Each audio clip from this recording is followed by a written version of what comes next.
आज हम अपने हिंदी विशेष प्रश्न पत्र क्रमांक 4 अर्थात काव्य शास्त्र का अध्यापन शुरू करने जा रहे हैं। इस विषय का प्रथम अध्याय है काव्य परिभाषाएं अर्थात काव्य की संस्कृत, हिंदी और अंग्रेजी परिभाषाओं का अध्ययन इस अध्याय में हम लोग करेंगे। भारतीय विद्वानों ने संस्कृत के, खास करके संस्कृत के विद्वानों ने काव्य की परिभाषाएं दी हैं। काव्य की प्रथम परिभाषा अग्निपुराण की पाई जाती है, या भारतीय काव्य शास्त्र में अग्निपुराणकार द्वारा दी गई काव्य परिभाषा को प्रथम काव्य परिभाषा कहा जा सकता है। देखिए, यह परिभाषा इस प्रकार है। संक्षेपाद वाक्य निष्ठार्थ व्यवच्छिन्ना पदावली काव्यम स्फुरदलंकारम गुणवद्दोष वर्जितम। इस परिभाषा में देखिए हमें 3-4 बातें दिखाई देती हैं, जैसे कि संक्षिप्त वाक्य, इष्ट अर्थ अर्थात अभिष्ट अर्थ, पदावली, अलंकार, गुण और दोष। इस तरह से 4-5 बातों का निर्देश अग्निपुराणकार ने काव्य के संबंध में किया है। फिर से पढ़ता हूँ। संक्षेपाद वाक्य निष्ठार्थ व्यवच्छिन्ना पदावली काव्यम स्फुरदलंकारम गुणवद्दोष वर्जितम। इसका अर्थ इस प्रकार है। संक्षेप में इष्ट अर्थ को प्रकट करने वाली पदावली से युक्त ऐसा वाक्य काव्य कहा जाता है जिसमें अलंकार प्रकट हो और जो दोष रहित तथा गुणयुक्त हो। इस परिभाषा में निम्नलिखित 5 बातों का उल्लेख आया है। इष्टार्थ, संक्षिप्त वाक्य, अलंकार, गुण और दोष। इस तरह से इस परिभाषा में काव्य के संबंध में इन 5 बातों का महत्व प्रतिपादित किया गया है। अगली परिभाषा देखेंगे। उससे पूर्व मित्रों, हम इस परिभाषा के संबंध में विद्वानों के मत जानना चाहेंगे। भारतीय काव्य शास्त्र के संस्कृत के बाद के विद्वानों ने इस परिभाषा पर टिप्पणी करते हुए कहा है कि यह परिभाषा काव्य के केवल बाह्य रूप का परिचय करवाती है। जैसे संक्षिप्त वाक्य। संक्षिप्त वाक्य होने से काव्य में स्मरण योग्यता का गुण आता है, अर्थात वाक्य छोटे छोटे हो तो हम उसे याद रख सकते हैं, स्मरण में रख सकते हैं। इष्ट अर्थ का द्योतन अर्थात प्रकटीकरण करना वैसे तो हर एक कवि का कार्य है, परंतु इसके यहाँ जो चर्चा की गई है उसकी अलग से चर्चा करने का कोई कारण नहीं है। अगर यह इष्ट अर्थ समाज और श्रोता या पाठक के लिए हो तो फिर ये अस्पष्ट है। अलंकार के प्रभाव की चर्चा अलंकार शास्त्र के प्रभाव की परिचायक है, लेकिन वह निषेधात्मक है। यह परिभाषा काव्य के समग्र रूप को समझाने का कार्य नहीं करती है, यह केवल बाह्य रूप का परिचय करवाती है। इसलिए यह काव्य की सटीक परिभाषा नहीं हो सकती। आगे देखिए, काव्य की संस्कृत में दी गई दूसरी परिभाषा आचार्य भामह की आती है। आचार्य भामह 6ठी शताब्दी के संस्कृत के बहुत बड़े विद्वान रहे। उन्होंने अपने काव्यालंकार शीर्षक ग्रंथ में यह परिभाषा दी है। यह परिभाषा इस प्रकार है। शब्दार्थो सहितो काव्यम। इसमें 3 शब्द है मित्रों, शब्द, अर्थ और काव्य। कहने का मतलब है शब्द और अर्थ का संयोग ही काव्य है। यह परिभाषा बड़ी व्यापक है। इस परिभाषा में शब्द और अर्थ के स्वरूप के संबंध में कोई स्पष्टता नहीं है। अर्थ भिन्न भिन्न प्रकार के हो सकते हैं। इसमें शब्द और अर्थ के संयोग को काव्य माना गया है, लेकिन संयोग या सहित भाव का स्पष्टीकरण नहीं दिया गया है। इसलिए यह परिभाषा भी एक परिपूर्ण परिभाषा नहीं हो सकती है। यह परिभाषा बड़ी व्यापक है, पहले ही मैंने कहा, इसलिए इसमें अतिव्याप्ति का दोष पाया गया है।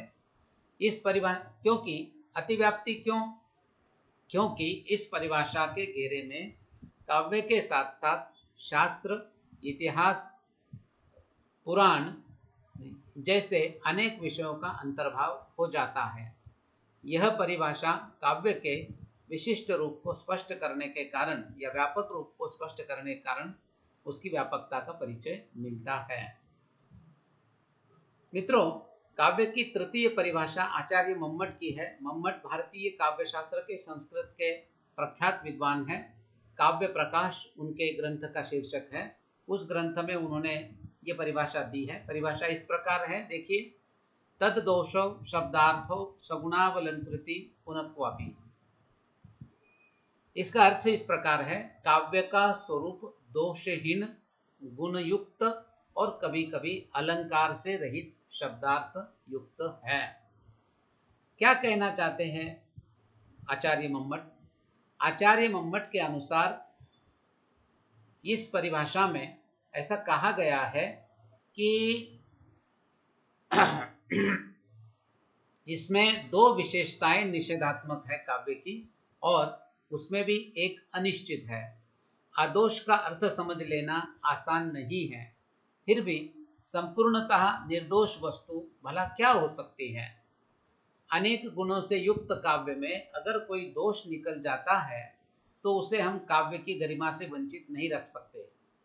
कभी कभी कोई काव्य अलंकारों से रहित होता भी है तो उसे हम काव्य नहीं कहेंगे, ऐसी बात नहीं है। यानी अलंकार से रहित होना लक्षण की दृष्टि से कोई विशेष बात नहीं है। सगुण शब्द के माध्यम से काव्य की कोई महत्वपूर्ण विशेषता भी प्रकट नहीं होती है। गुण शब्द बड़ा व्यापक है, इसमें अनेक तरह के गुण हो सकते हैं। इसलिए यह परिभाषा काव्य को एक निश्चित क्षेत्र से जोड़ती अवश्य है, फिर भी काव्य के किसी तात्विक या मार्मिक रूप को स्पष्ट नहीं करती है। इसलिए यह परिभाषा भी एक परिपूर्ण परिभाषा नहीं कहला सकती। फिर भी मम्मट की यह परिभाषा एक अच्छी परिभाषा है। आचार्य विश्वनाथ, इसके बाद आचार्य विश्वनाथ की परिभाषा का विचार हम कर सकते हैं। मित्रों, आचार्य विश्वनाथ भी संस्कृत काव्यशास्त्र के प्रकांड विद्वान रहे। उन्होंने अपने अनेक संस्कृत ग्रंथों में से एक ग्रंथ काव्यशास्त्र पर लिखा, साहित्य विवेचन जिसका शीर्षक है। इस ग्रंथ में वो कहते हैं, काव्य को परिभाषित करते हुए कहते हैं, वाक्यम रसात्मकम काव्यम। इसका अर्थ यह है कि रसयुक्त वाक्य ही काव्य है। यानी जिस वाक्य में रसात्मकता है उस वाक्य को या उस पद को हम काव्य कह सकते हैं, ऐसा आचार्य विश्वनाथ का कहना है। अब इस परिभाषा की समीक्षा की ओर हम ध्यान देते हैं। मित्रों, इसका सरल अर्थ यह हुआ कि रसयुक्त वाक्य काव्य है। ऐसी परिस्थिति में काव्य में रस की अनिवार्यता सिद्ध होती है, परंतु ये मतभेद का विषय है कि काव्य में रस हो या न हो। रस को काव्य की आत्मा यदि हम मान लेते हैं तो फिर काव्य का क्षेत्र सीमित हो जाएगा। इसलिए इस परिभाषा में अव्याप्ति का दोष निकाला जाता है, अर्थात ये परिभाषा काव्य के समग्र रूप को स्पष्ट नहीं कर पाती। रस नहीं है तो फिर काव्य काव्य नहीं कहलाएगा। रस को अगर व्यापक अर्थ में हम स्वीकार करते हैं, रस से हम मधुरता या सरसता का अर्थ ग्रहण करते हैं, तो फिर यह परिभाषा उचित कहला सकती है। तो इस दृष्टि से यह काव्य लक्षण एक सर्वजन सुलभ काव्य लक्षण या काव्य परिभाषा मानी जा सकती है। काव्य की एक और परिभाषा है मित्रों, संस्कृत काव्य शास्त्रों में जिन्हें बहुत ही महत्वपूर्ण आचार्य के रूप में माना जाता है। कुछ विद्वानों ने इन्हें संस्कृत के अंतिम श्रेष्ठ विद्वान कहा है काव्य शास्त्र के, इसलिए इन्हें पंडितों का राजा पंडितराज जगन्नाथ कहा जाता है। पंडितराज जगन्नाथ ने अपने रस गंगाधर शीर्षक काव्य ग्रंथ में ये परिभाषा दी है। वो कहते हैं कि रमणीयार्थ प्रतिपादक शब्द काव्यम। इसका अर्थ ये होता है कि रमणीय अर्थ का प्रतिपादन करने वाला शब्द काव्य है। अब इस परिभाषा के संबंध में भी कुछ विद्वानों ने आपत्ति उठाई है। उनका कहना है कि काव्य में प्रयुक्त शब्दों में सदैव अर्थ की रमणीयता नहीं होती है, या होती ही है ऐसी बात नहीं है। हाँ, पूरे वाक्य से अवश्य हम रमणीयता का अनुभव कर सकते हैं, और यहाँ तो कहा है कि रमणीयार्थ प्रतिपादक का शब्द का मतलब रमणीय अर्थ का प्रतिपादन करने वाले शब्द काव्य है। असल में संपूर्ण वाक्य यदि रमणीय अर्थ से युक्त है तो उसे काव्य कहा जा सकता है। और फिर वाक्य तो अनेक शब्दों के समन्वय से बनता है। इस तरह से यदि हम इसे ऐसा कहें कि रमणीय अर्थ का प्रतिपादन करने वाला वाक्य काव्य है तो फिर ये परिभाषा एक सटीक परिभाषा मानी जा सकती है। शब्द तो वाक्य की एक छोटी इकाई है। इस परिभाषा का संकेत केवल अर्थ की रमणीयता तक सीमित है। संस्कृत परिभाषाओं के आधार पर अर्थात पंडितराज जगन्नाथ और अन्य पूर्व विद्वानों की परिभाषाओं के आधार पर हम कह सकते हैं कि शब्द और अर्थ के रमणीयता से युक्त वाक्य को हम काव्य कह सकते हैं। इस तरह से मित्रों इस